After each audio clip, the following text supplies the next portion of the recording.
Moltes gràcies. En aquests 4 anys ens hem adonat de moltes coses.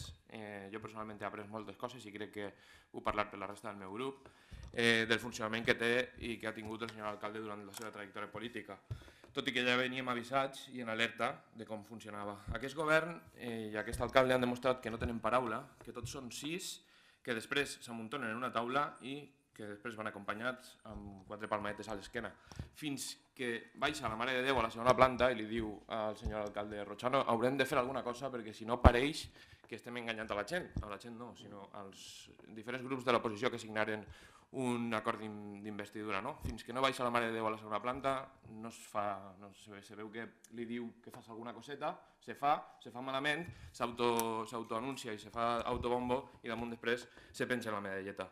La transparència s'ha parlat molt en el debat d'avui, la transparència d'aquesta casa per a nosaltres és igual que la de la façana de l'Ajuntament, és a dir, és una transparència que no és transparent, és opaca i de color negre. Hem après moltes coses i la majoria són roïnes.